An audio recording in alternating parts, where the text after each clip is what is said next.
A Glimpse into Shadows, Germany, and World War II. In the heart of Europe, the year was 1939, a time of great turmoil and dark clouds looming on the horizon. The echoes of the First World War had scarcely faded, but Germany was once again on the precipice of another conflict that would change the world forever. Hans Kleinmann was a young university student in Berlin, passionate about history and literature.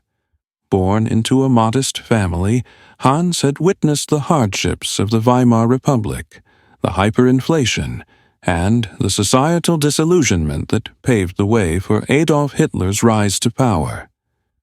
Though the economic improvements under the Nazi regime brought temporary relief, Hans remained wary of the propaganda that flooded every corner of his life. One crisp September morning, news of the German invasion of Poland reached Hans's university.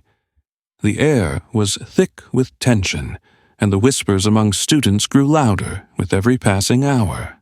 The war had officially begun, and there was no turning back. Hans felt a deep unease, an inkling that this conflict would be unlike any other. As days turned into weeks, Berlin transformed. The city, which once buzzed with intellectual discussions and cultural vibrancy, now pulsed with the fervor of war. Streets were lined with posters calling young men to arms, factories shifted to produce war machinery, and rationing became a daily reality. Hans's friends and classmates were caught up in the wave of nationalism, volunteering for the Wehrmacht with dreams of glory and honor. Hans, however, was conflicted. He loved his country, but he couldn't shake the feeling that something was terribly wrong. The regime's ruthlessness, the systematic oppression of Jews and other minorities, and the suppression of dissent weighed heavily on his conscience. His childhood friend, David Rosenberg, was Jewish, and Hans had seen firsthand the impact of the Nuremberg laws on David's family. Hans vowed to stay true to his principles, no matter the cost. Months turned into years, and the war raged on. Hans continued his studies, finding solace in the world of books, while Berlin crumbled around him. In 1943, he was drafted into the army, a fate he had desperately hoped to avoid. He was assigned to a unit on the Eastern Front, a place where many young men went, never to return. The Eastern Front was a nightmare. The brutal winter of 1943 was unforgiving, and the Soviets proved to be formidable adversaries. Hans witnessed the horrors of war, the freezing cold, the endless mud, the desperation in his comrades' eyes. He often thought of his family back in Berlin and wondered if he would ever see them again.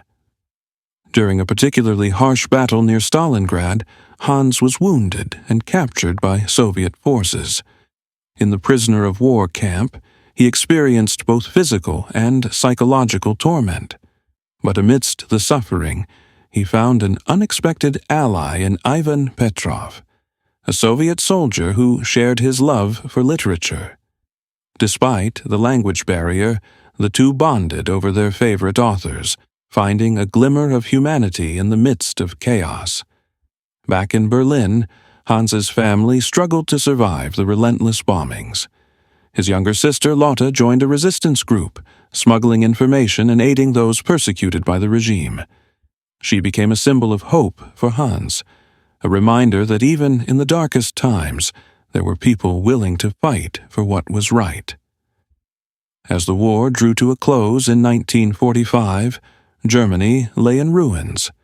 Hans was liberated from the POW camp, and he made the arduous journey back to Berlin. The city he returned to was unrecognizable, but the resilience of its people shone through. Amidst the rubble, Hans found Lotte and their parents, and together they began the process of rebuilding their lives. Hans's experiences during the war left an indelible mark on him. He dedicated his life to ensuring that the atrocities of the past would never be repeated. He became a historian, chronicling the stories of those who had suffered and fought for justice. His friendship with Ivan endured, and they corresponded for years, a testament to the power of human connection in the face of adversity.